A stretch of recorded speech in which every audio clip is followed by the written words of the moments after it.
सिर्फ और सिर्फ बड़ी बड़ी घोषणाएं करना चुकी है, क्योंकि वहाँ चलने के लिए रास्ते नहीं है। देख रहे हैं हमारे सम्मानीय आमदार विकास जी ठाकरे जी का एक 4x6 का बैनर आपको हर जगह दिखा रहा है कि 3 लक्ष्य में ये काम हो रहा है। दशरथ नगर की घटना है, वो गिर गया और वो बच्चे का फ्रैक्चर हो गया पैर।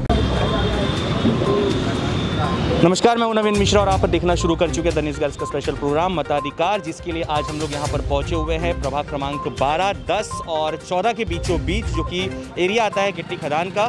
यहां पर हम लोग मौजूद हैं। यहां पर हम लोग जानेंगे, सुनेंगे और पूछेंगे कि यहां पर समस्याएं क्या क्या है, जिस पर आज हम लोग से बात करने के लिए मौजूद हैं। यहाँ पर आम आदमी पार्टी से कविता सिंघल मैम है और आम आदमी पार्टी से अभिजीत झा जी हैं और आम आदमी पार्टी सर आपका नाम आकाश जी हैं और भारतीय जनता पार्टी से यहाँ पर कमलेश पांडे जी हैं और कांग्रेस पार्टी से यहाँ पर शहर सचिव है कांग्रेस के आनंद तिवारी जी और पश्चिम नागपुर के अध्यक्ष राष्ट्रवादी कांग्रेस पार्टी से शैलेश पांडे जी और सागर घाटोली जी है भारतीय जनता पार्टी से।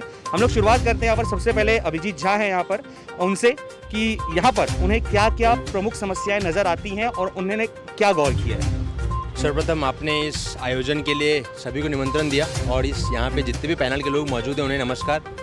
जो मुख्य मुद्दों की बात है वो इस नागपुर महानगर पालिका के चुनाव में होनी चाहिए, चाहे वो रोड की बात हो, स्वच्छता की बात हो, मनपा स्कूल की बात हो, मनपा अस्पतालों की बात हो। जो बेसिक मूलभूत सुविधाएं हैं जो अभी तक इतने सालों से यहाँ के परिसर के नागरिकों को नहीं मिला है, उस पर प्रमुख रूप से बात होनी चाहिए। क्योंकि हम देखते आ रहे हैं कि इतने सालों में सिर्फ और सिर्फ बड़ी बड़ी घोषणाएं करना, कागजी वादे करना, लेकिन धरातल पर वस्तु स्थिति जस की तस है। आप आज देख सकते हैं जिस क्षेत्र में आज ये कार्यक्रम हो रहा है वहां पर अनेक स्लम्स के इलाके हैं, वहां पर इस प्रकार की गंदगी मौजूद रहती है। सार्वजनिक स्थलों पर सीवेज लाइन टूटी हुई है, ढक्कन मौजूद नहीं है। ये जो सारी मूलभूत सुविधाएं हैं जिसके लिए नागपुर महानगर पालिका की जवाबदेही है, क्योंकि ईमानदारी से नागपुर का हर नागरिक नागपुर महानगर पालिका को टैक्स अदा करता है और ये क्षेत्र के जनप्रतिनिधियों का दायित्व और जवाबदेही है कि इस मूलभूत सुविधाओं को उन्होंने प्रदान करना चाहिए ईमानदारी के साथ। जैसे कि आपने अभी आरोप जो लगाए गए हैं अभिजीत झा द्वारा, यहाँ पर मौजूद है हमारे साथ कांग्रेस पार्टी से भी और भारतीय जनता पार्टी से भी, तीनों ही प्रभाग में कांग्रेस के और बीजेपी के ही नगर सेवक है, पार्षद है। आरोप के बारे में क्या कहेंगे पांडे जी आप? आरोप के बारे में ऐसा है कि प्रभाग 10 में इतनी विभिन्न परिस्थिति हो चुकी है क्योंकि वहाँ चलने के लिए रास्ते नहीं है। अनेक एरिया में जहाँ स्लम दशरथ नगर, कुतुब शाह नगर, पटेल नगर, बोरगांव, पुलिस लाइन टाकड़ी, यहाँ पर रास्तों के बीच के जो चेंबर है फूटे और नगर सेवक निष्क्रिय, कोई ध्यान नहीं दे रहे। चारों नगर सेवक अपने दुनिया में है, उनको जनता से कोई लेना देना नहीं है। वो क्या उनका विचार है समझ में नहीं। जनता ने हमको चून कर दिया कि जनता का हमने कुछ तो भी थोड़ा बहुत काम करना चाहिए करके, उनके दिमाग में नहीं। पर लोग नागरिक उनके पास जा जाके परेशान हो चुके हैं, लेकिन वो कुछ काम नहीं करते। मतलब आप इनडायरेक्टली आरोप भारतीय जनता पार्टी के नगर सेवक पर भी लगा रहे हैं? नहीं, प्रभाग 10 में हम तो बात कर रहे हैं 10, 12 और 14 की। तो 12 और 14 में भारतीय जनता पार्टी के भी नगर सेवक आते हैं? नहीं, मैं सिर्फ प्रभाग 10 की बात कर रहा हूँ। प्रभाग 10 में चारों कांग्रेस के नगर सेवक है और जनता बोले कि इनको जब से ये चुन कर आए तब से अभी तक कभी ये पब्लिक के बीच में आए नहीं, पब्लिक की कोई समस्या देखे नहीं। ये प्रभाग 10 का है। और प्रभाग 12 में मैं बोलूँ तो प्रभाग 12 में अनेक प्रकार का विकास हो चुका है, जहाँ कुछ चीज़ नहीं हो सकती क्योंकि कोरोना के वजह से 2 साल जो कारपोरेशन ने काम करना था वो काम नहीं हो पाए। अभी भी नए इसमें कमिश्नर ने उसको फाइल को अड़ा के रखा है, रुका के रखा है। जो फाइल कोटेशन की होती है, जो छोटे छोटे चेंबर और इसके लिए तैयार होती है, वो फाइल के लिए भी कमिश्नर बोलता है कि उसको टेंडर में लाओ, उसको क्लबिंग करो।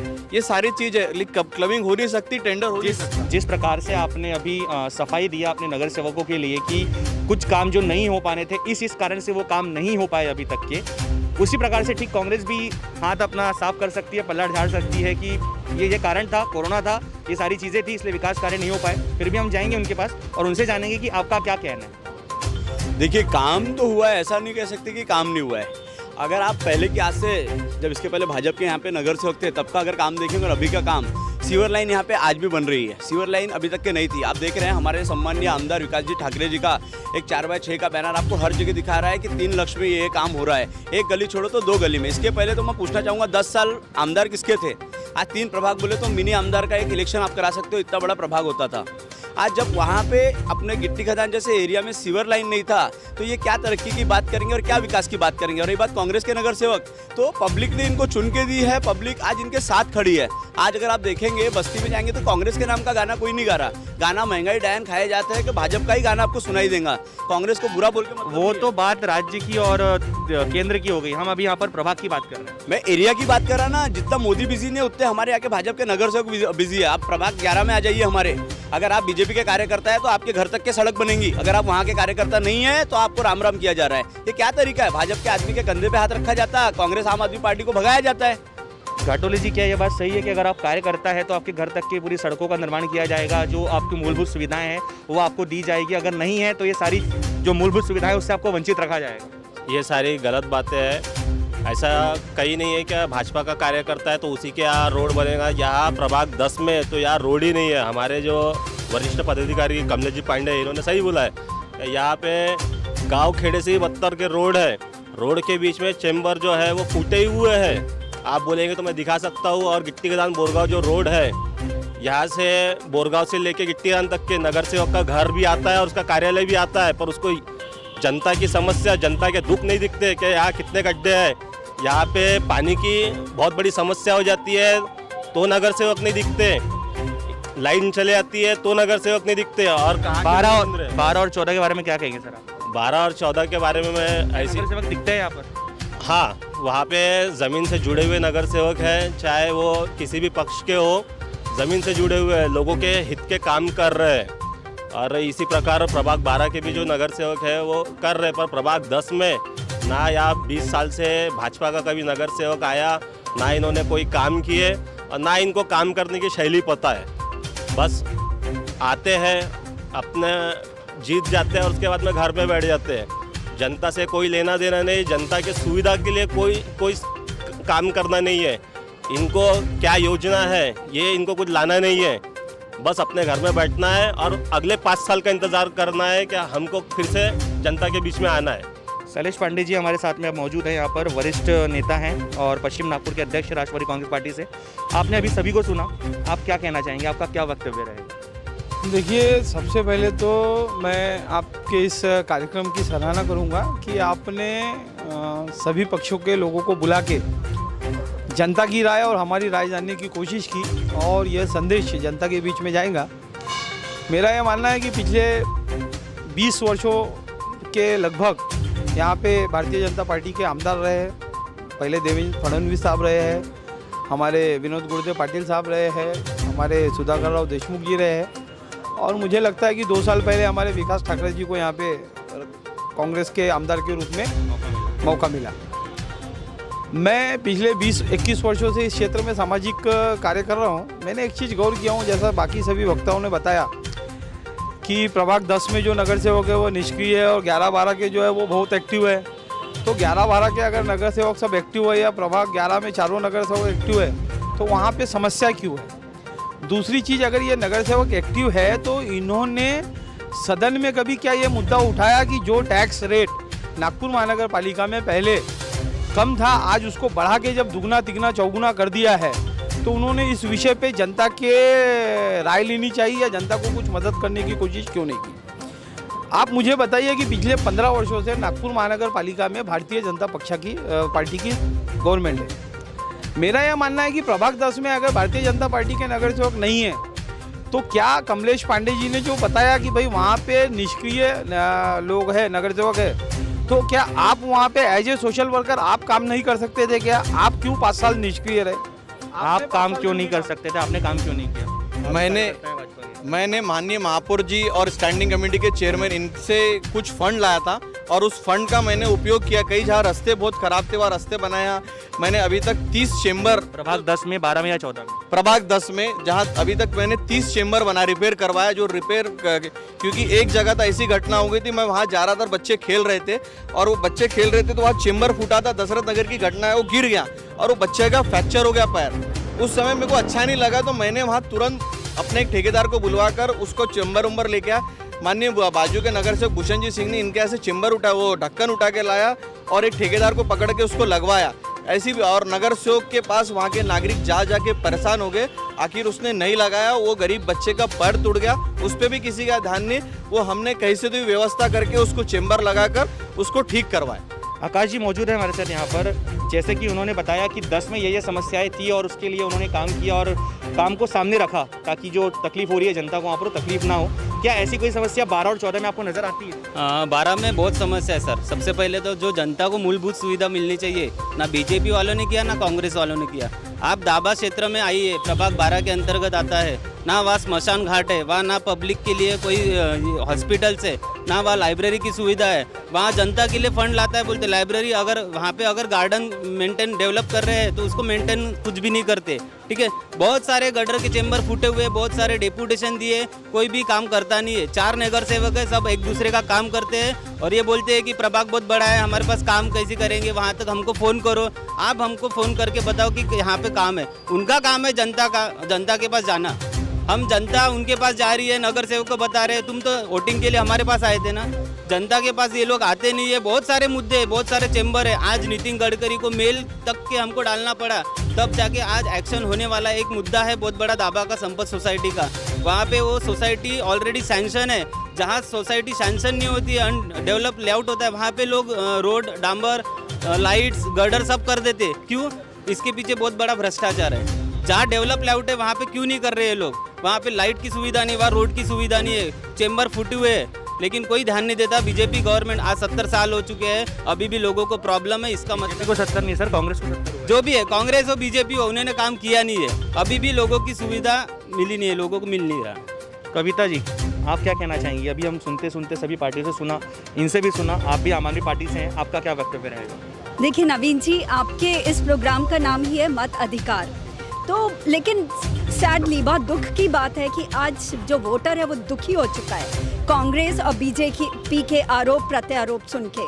तो जैसे सब लोगों ने बात की, अपने अपने विषय उठाए, वो कांग्रेस वाले बीजेपी को बोल रहे, बीजेपी वाले कांग्रेस को बोल रहे, इसका मतलब पक्का ही है कि जो काम हुआ है कहीं नहीं हुआ है। किसी भी प्रभाग में जो आप 12, 10 और 14 की बात कर रहे हैं, कहीं कोई काम नहीं हुआ है। स्कूलों की हालत बद से बदतर हो रही है। यहाँ पे 14 में एक बिजली घर का स्कूल है। हम लोग पूरे नागपुर के स्कूल, एनएमसी स्कूल्स को सर्वे के लिए गए थे। वहाँ क्लास 6 छठी कक्षा में एक बच्चा पढ़ता है, खाली एक बच्चा। इसका मतलब ये एक साजिश है।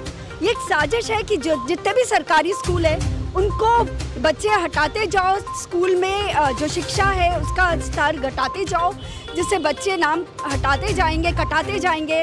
क्लास 6 में एक बच्चा बचा है, 7th क्लास में 2 बच्चे बचे, इस तरह से। और फाइनली वो जो होगा स्कूल बंद हो जाएगा, बोलेंगे स्कूल नहीं चल रहा है। और वहाँ की जो ज़मीन है, इनके जो नेताएं हैं, नेता लोग जो है कांग्रेस और बीजेपी की, उनके द्वारा हड़प ली जाएगी। सर अच्छा बड़ा आरोप लग रहा था आप लोगों के ऊपर में। एक सेकंड बस, थोड़ा सा आरोप लगा है स्कूल को लेकर के। वहाँ पर एक ही बच्चा पढ़ रहा है आज की तारीख में 6वीं क्लास का। उसके बाद वो अगर वो बच्चा निकल जाता है तो फिर स्कूल ही बंद कर दी जाएगी और ज़मीन को फिर हड़प लिया जाएगा। ऐसा आरोप आम आदमी पार्टी द्वारा लगाया जा रहा है। और मनपा में फिलहाल अभी भारतीय जनता पार्टी बैठी हुई है, तो उनसे सवाल करना बहुत ज़रूरी है।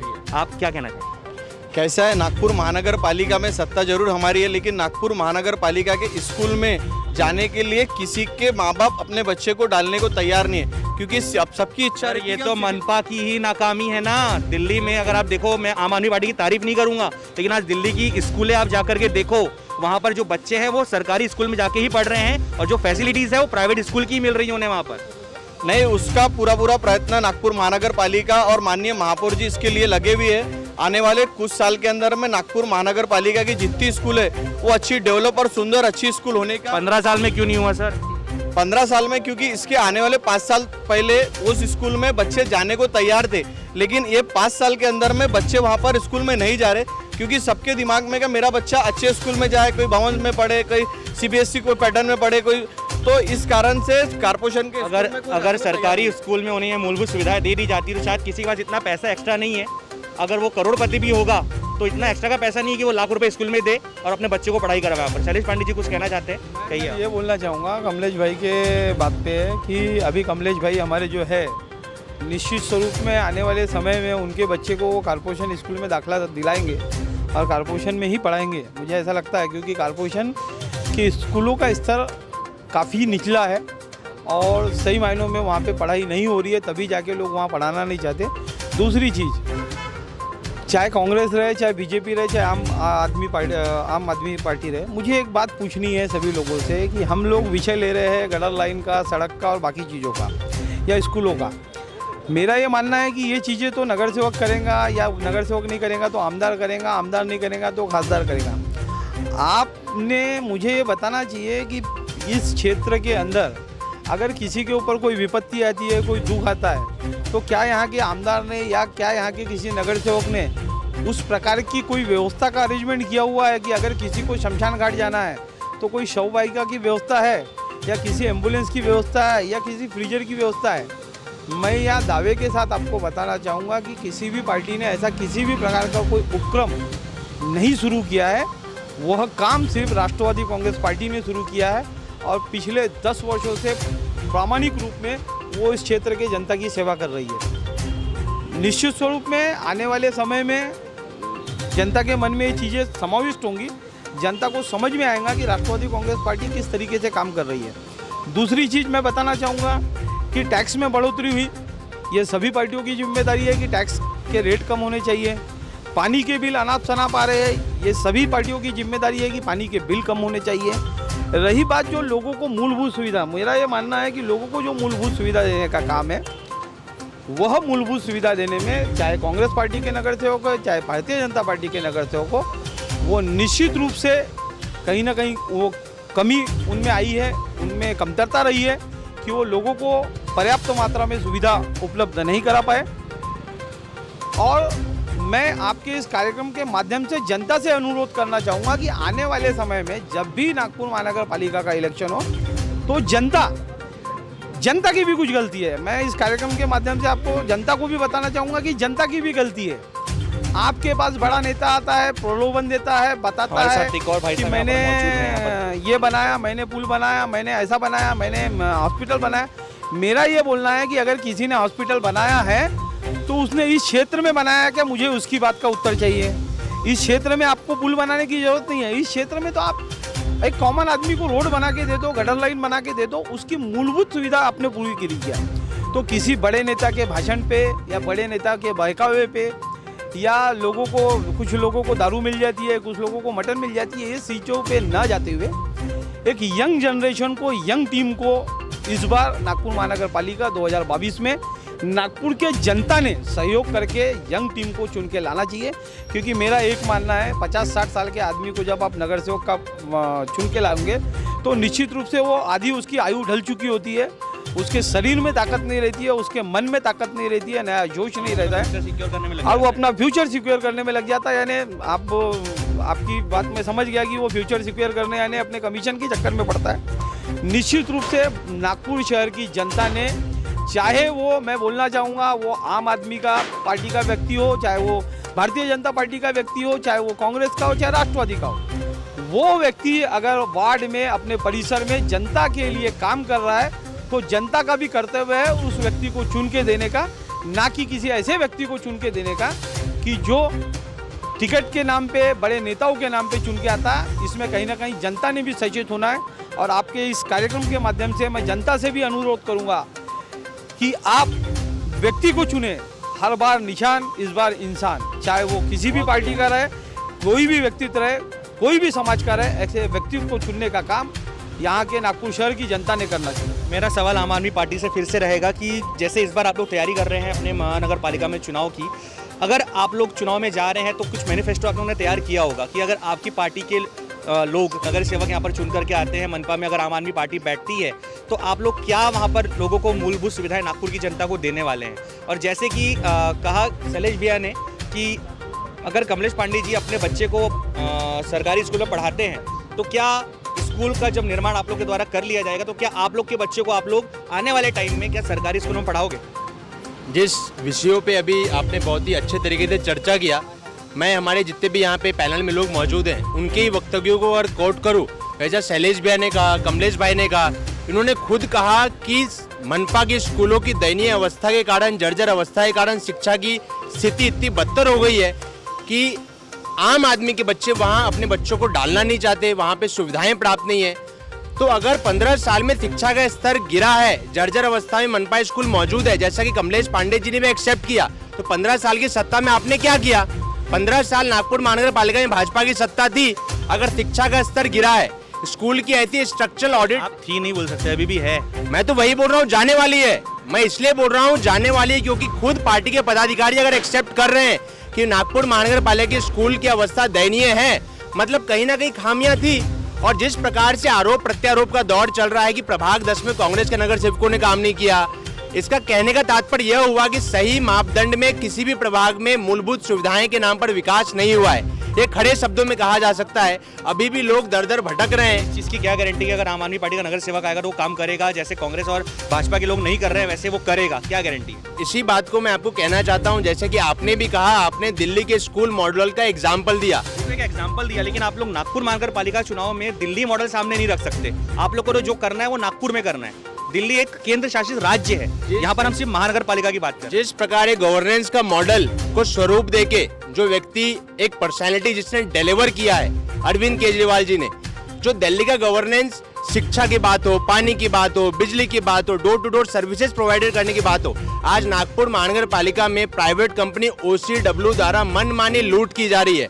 सर्वप्रथम उसकी करार रद्द करनी चाहिए क्योंकि कॉन्फ्लिक्ट ऑफ इंटरेस्ट पे कुछ नेताओं का उसमें सम्मिलित है और बेहिसाब पानी के नाम पर लूट किया जा रहा है। पानी आज एक सबसे बोलते धर्म का काम होता है, लेकिन आप देख सकते हैं पिछले 10 साल में पानी के नाम पर, OCW के नाम पर किस प्रकार से उस कंपनी को फायदा पहुंचाया जा रहा है। और मैं गंभीर आरोप इसलिए लगा रहा हूं क्योंकि सत्ता में विराजमान भारतीय जनता पार्टी हो या विपक्ष में विराजमान कांग्रेस हो, उन्होंने आपसी साठगांठ कर एक बिजनेस पार्टनर बनकर अपनी भूमिका नहीं निभाई और जनता को लूटने का काम कर रहे। टैक्सेस का रीवैल्यूएशन की बात कीजिए, टैक्सेस आसमान छू रही है। सड़कों की बात कीजिए, अगर आप बोल रहे हैं कि सड़कें नहीं बनी है तो ये देखा जा सकता है कि भाजपा और कांग्रेस प्रमुख रूप से जिम्मेदार है क्योंकि उन्होंने अपनी जिम्मेदारी को नहीं निभाया। लोगों ने तो टैक्स भरा, ईमानदारी से टैक्स भरा, लेकिन अगर आप उनको सड़कें नहीं बना के देंगे, सीवर लाइन नहीं बना के देंगे, गटर लाइन नहीं बना के देंगे, फैसिलिटीज नहीं प्रोवाइड करेंगे मूलभूत, तो आप किस बेसिस पे, किस आधार पे उनसे टैक्स का उगाही कर रहे हैं? ऐसी बहुत सारी जो बोल सकते हैं हम नागपुर महानगर पालिका की नाकामियां हैं, ये हर लोगों को मालूम है, जनता को अभी तक की ये नहीं बताया कि आप लोग आएंगे तो क्या क्या सुविधाएं प्रदान करेंगे लोग। टैक्स जो जनता भरती है मूलभूत सुविधाएं के नाम पे, सीवर लाइन, गटर लाइन, अच्छी स्वास्थ्य सुविधा, जो मोहल्ला क्लिनिक बना है, हर प्रभाग में अच्छी स्वास्थ्य सुविधा हर गरीब जनता तक पहुंचनी चाहिए।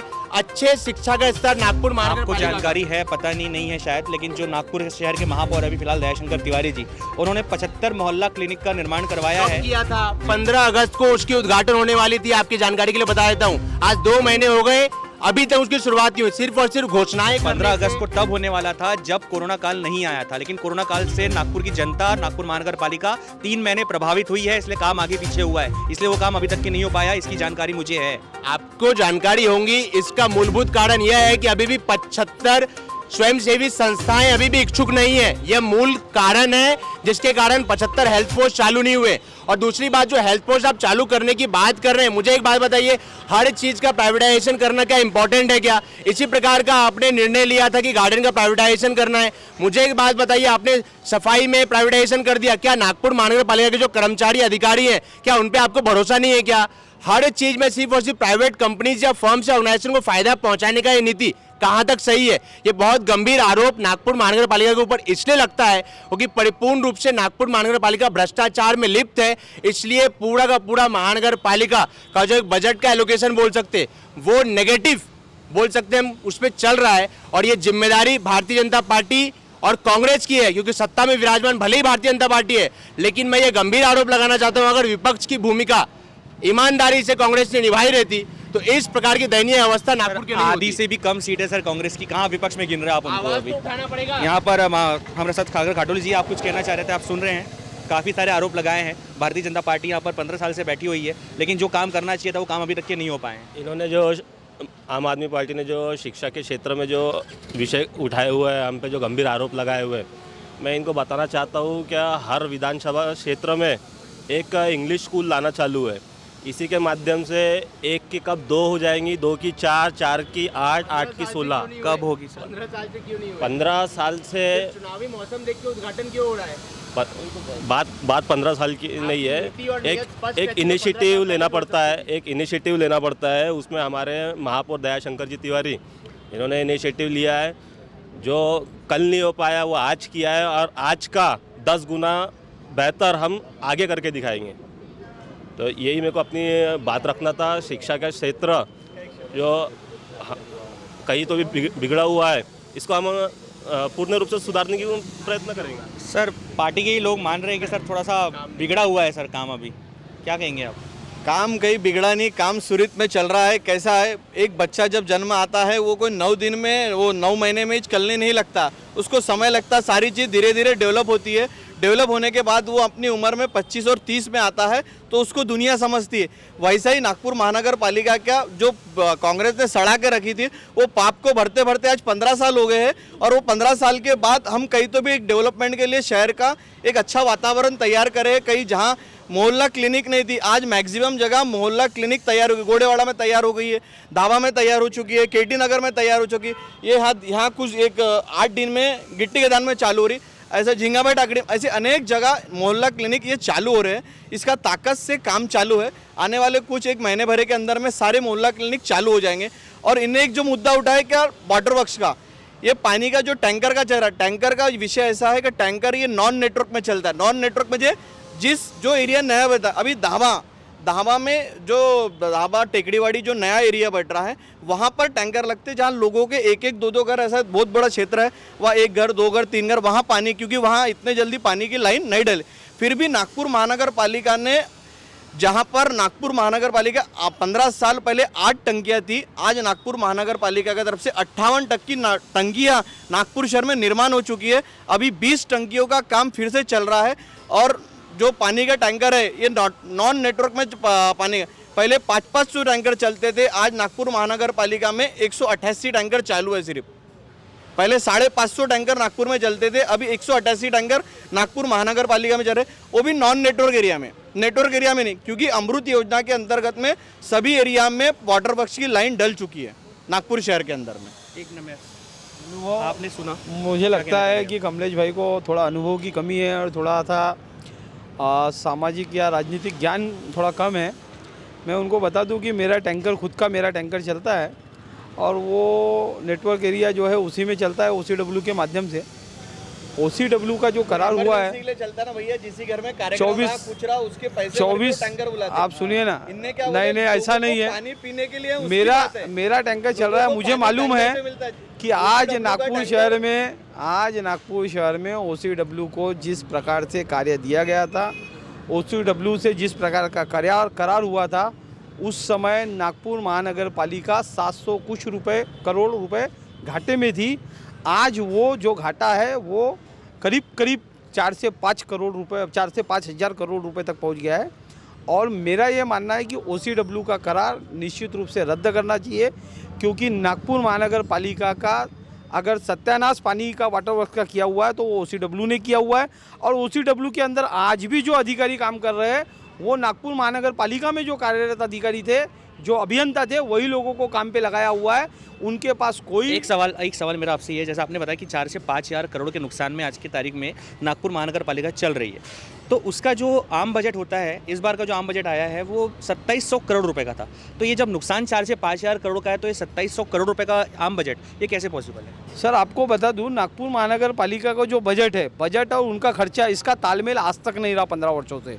क्योंकि इन्होंने क्या किया, नागपुर, आप इतिहास उठा के देखिए, रिकॉर्ड उठा के देखिए कि नागपुर महानगर पालिका की इनकम 100 रुपये है और इनका बजट 120 रुपये का रहता है, इनका खर्चा ज़्यादा रहता है। जब ये इनकम कम रहेंगी, बजट ज़्यादा रहेगा, तो ये कहीं ना कहीं निश्चित रूप से लॉस में जाएंगे, कर्जा होगा। और आज नागपुर महानगर पालिका की इतनी दयनीय हालत है कि ये इनके एम्प्लॉई को पगार देने के लायक नहीं है। इनके एम्प्लॉई जब इसकी धमकी देते हैं कि हम उपोषण पे बैठेंगे, तब जाके उनका पेमेंट दिया जाता है। तो ये नागपुर महानगर पालिका की काफ़ी दयनीय हालत है। वहाँ पे पगार देने की स्थिति नहीं है। वहाँ पे आपको बता दूँ, आप पूरा इतिहास उठा के देख लीजिए, पूरा रिकॉर्ड उठा के देख लीजिए, नागपुर महानगर पालिका के पास नगर सेवकों को देने के लिए फंड उपलब्ध नहीं है। वहाँ के जितने ठेकेदार जब नगर सेवक को फंड देंगे नहीं तो बेचारे नगर सेवक काम कहाँ से करेंगे? तो सही बोलते हैं मतलब वो लोग। सर मुझे बताइए, नगर सेवकों को फंड देने के लिए उपलब्ध नहीं है, लेकिन मुझे ये बताइए कि वही नगर सेवक सभागृह में बैठते हैं, वही नगर सेवकों की जिम्मेदारी नहीं है कि जो काम 5 रुपये में होता है उसको आप 10 रुपये में क्यों करते हैं? जो काम नागपुर महानगर पालिका के अभियंता कर रहे थे, जो कम पगार में कर रहे थे, अच्छी तरीके से कर रहे थे, आपने OCW के साथ करार क्यों किया? ये उन नगर सेवकों की ही जिम्मेदारी है, ये उनकी नैतिक जिम्मेदारी है। लेकिन होता क्या है, चोर चोर मौसेरे भाई, तू भी खा मैं भी खाता, सबको रेवड़ी बट रही है, सब अपनी अपनी रेवड़ियाँ बटोर रहे हैं, किसी को जनता से कोई लेना देना नहीं है। मेरा ओपन आप भी तो राज्य में सर कांग्रेस के साथ बैठे हो। हम राज्य में कांग्रेस के साथ बैठे हैं, लेकिन मैं आपको बताता हूं कि हम लोग राष्ट्रवादी कांग्रेस पार्टी नागपुर महानगर पालिका के विषय पे अपन बात कर रहे हैं, तो नागपुर महानगर पालिका में हमारा कहीं कोई प्रतिनिधित्व नहीं है। हमारा मात्र एक नगर सेवक है दुनेश्वर पेटे जी, जो हमारा नगर सेवक के रूप में शहर अध्यक्ष है, और वो अपना काम बराबर कर रहे हैं। उनके ऊपर किसी भी प्रकार का उनके वार्ड में या उनके प्रभाग में कोई एलिगेशन नहीं है। और साहब मैं आपको फिर से बताना चाहूँगा कि आप एक बात समझ लीजिए, अगर नगर सेवकों ने अपनी नैतिक जिम्मेदारी का पालन किया रहता, भ्रष्टाचार नागपुर महानगर पालिका में कम किया रहता, सब चीज़ें बराबर रखी रहती, तो आज ये दिन नहीं आते थे कि वहाँ के वर्करों को पेमेंट देने की कंडीशन नहीं है, लोगों से आपने दिन दूना रात चौगुना टैक्स वसूलना चालू किया है, पानी के अनाप शनाप बिल भरने चालू कर दिए, तो भी और अगर पूरा प्रॉपर काम किया होता, आज हमारे प्रोग्राम में भी कोई ना कोई नगर सेवक मौजूद होता है यहाँ पर। हम कॉल करते हैं, कोई कॉल उठाता नहीं है और बोलते हैं कि हमें मत बुलाइए भैया, हम नहीं आ सकते। उसमें भी बताना चाहूँगा कि मुझे ऐसा लगता है कि आपके मतदान जो कार्यक्रम है मताधिकार के कार्यक्रम में आपने जिस प्रकार से सभी नगर सेवकों को फ़ोन किया, मेरा ये मानना है कि भाई अगर इन्होंने काम किया है, इन्होंने पब्लिक की सेवा की है। देखिए नगर सेवक जब वोट मांगने जाता है, जब हम भी इसके पहले नगर सेवक का इलेक्शन लड़े, हम जब वोट मांगने जाते हैं तो हम हाथ जोड़ के बोलते हैं की काकू काका मामी मावती तुम्ही आम्हाला मतदान करा, आम्ही तुमची दिवस रात्र सेवा करू। जेव्हा तुम्ही दिवस रात्र त्यांची सेवा केली असेल तर तुम्ही आज त्यांच्या समोर येण्यासाठी का बरं घाबरता? तुम्ही आज या कार्यक्रमाच्या माध्यमातून लोकांचे समोर आले पाहिजे आणि लोकांना सांगायला पाहिजे कि आम्ही या मेरा ये प्रमुख उद्देश्य था इस प्रोग्राम को चालू करने के पीछे कि जब हम जाते हैं लोगों के पास वोट मांगने के लिए हाथ जोड़ करके भैया मेरे को आप वोट दे दीजिए, आपके जो भी काम रहेंगे मैं सारे काम में आपके लिए खड़ा रहूंगा, ठीक उसी प्रकार से जीतने के बाद भी हर किसी के घर में जाना चाहिए उस इंसान ने और पूछना चाहिए तेरे को क्या तकलीफ है, क्या तकलीफ है, मैं तेरे काम आ सकता हूँ कि नहीं आ सकता हूँ, और अगर मैं नहीं आ सकता हूँ तो मेरे जो बड़े लेवल का इंसान है मैं उसको बोलूंगा, लेकिन मैं तेरा काम जरूर करवा के दूंगा। लेकिन अभी तक की ये चीज़ें सामने बिल्कुल नहीं आई हैं, कोई नगर सेवक नहीं, कोई विधायक नहीं, कोई सांसद नहीं, कोई नहीं जाता किसी के पास में। मैं एक कोट कमलेश भाई को ही करना चाहूँगा। कमलेश भाई ने कहा कि अभी बच्चा कोई 9 दिन में जन्म नहीं लेता, तो मुझे ऐसा लगता है 15 साल से इनकी सत्ता है, बच्चे ने जन्म ले लिया था, लेकिन भ्रष्टाचार की नीति के कारण बच्चा कुपोषित हो गया। यही कारण है, क्योंकि मुझे ऐसा लगता है इनके सामने एक उदाहरण है केटी नगर हॉस्पिटल में, केटी नगर हॉस्पिटल की दयनीय अवस्था अभी भी आप देख सकते हैं। एक ईमानदार अधिकारी को एक ईमानदार अधिकारी ने किस प्रकार से कोविड में जब अस्पताल बनाया, केटी नगर अस्पताल, अगर कमलेश भाई ने नहीं देखा होगा अभी जाके देख लीजिए किस प्रकार की दयनीय अवस्था है, अस्पताल में ताला लगा हुआ है, क्योंकि इनकी प्राथमिकता ही नहीं है अच्छी शिक्षा अच्छी सुविधा प्रदान करने की। ये मुझे बहुत ही कहने के लिए जिम्मेदारी के साथ कहता हूं कि 15 साल में पूरे नागपुर शहर का सही मायने में अगर विकास का प्रारूप तैयार हुआ रहता तो आम नागरिकों की जो एक मूलभूत सुविधाएं के प्रश्न है उसका निपटारा किया जा सकता था। ये आरोप प्रत्यारोप का दौर कांग्रेस भारतीय जनता पार्टी चुनाव के ही मौसम में क्यों करती है, ये बहुत बड़ा सवाल है। सवाल है ये नागपुर म्युनिसिपल फायर की गाड़ी खड़ी है, अब इनसे पूछिए कि इनको पगार कितने तारीख को मिल रहा है? पगार हो गया उनके, कब मिले? 18 तारीख को पगार हो गए पगार बोल रहे हैं। नहीं आप उनसे पूछिए, वो ये ऑन कैमरा जवाब नहीं दे पाएंगे, नौकरी पे बात आ जाएगी उनकी। यहाँ पर काका हमारे साथ मौजूद है जी, आप क्या कहना? जनता पार्टी कामगार आघाड़ी का अध्यक्ष हूँ मैं। महानगर पालिका में जो दयाशंकर तिवारी जी भी काम संभाल रहे हैं, ये काफ़ी अच्छा काम चल रहा है, इसमें कोई दो राय नहीं है। ये ज़बरदस्ती जो आरोप लगा रहे हैं ये इसमें कोई मतलब नहीं है, और इसके पहले भी 15 साल में काफ़ी अच्छा काम हो रहा है। रही बात मनपा स्कूल की, तो अभी इंग्लिश मीडियम स्कूल चालू करने की शुरुआत हो चुकी है। अभी लास्ट में क्यों चालू कर रहे हैं सर? इलेक्शन के टाइम पे चालू करने का मतलब थोड़ी आता है, आप इलेक्शन जीतने के बाद पहले चालू कर दो तो वो काम गिना जाएगा आपके। इलेक्शन के टाइम पे तो नेता यही बोलेगा दूसरे विपक्ष का कि भैया इलेक्शन आ रहा है इसलिए अभी नए नए कामों का विकास कार्य शुरू किया जा रहा है, भूमि पूजन किया जा रहा है और काम किया जा रहा है। जैसे कि आपने देखा हमारा प्रोग्राम आज यहाँ पर मौजूद था, गिटग्रांड चौक पे हम लोग आए हुए थे। हमने आज चर्चा की प्रभाग क्रमांक 12, प्रभाग क्रमांक 10 और प्रभाग क्रमांक 14 के बारे में। हमारा ये मताधिकार program sponsored by Londe jewellers, Dwarka water park and prime fitness gym. उम्मीद करते हैं आपको हमारा प्रोग्राम जरूर पसंद आया होगा। बने रहिए द न्यूज़ गैरेज के साथ में। हम कल फिर और जाएंगे दूसरे प्रभाग में, और हो सकता है कि इसी प्रभाग के किसी दूसरे एरिया में, और वहाँ के भी जो मूलभूत समस्याएं हैं उससे भी आपको अवगत कराएंगे। आप बने रहिए द न्यूज़ गैरेज के साथ।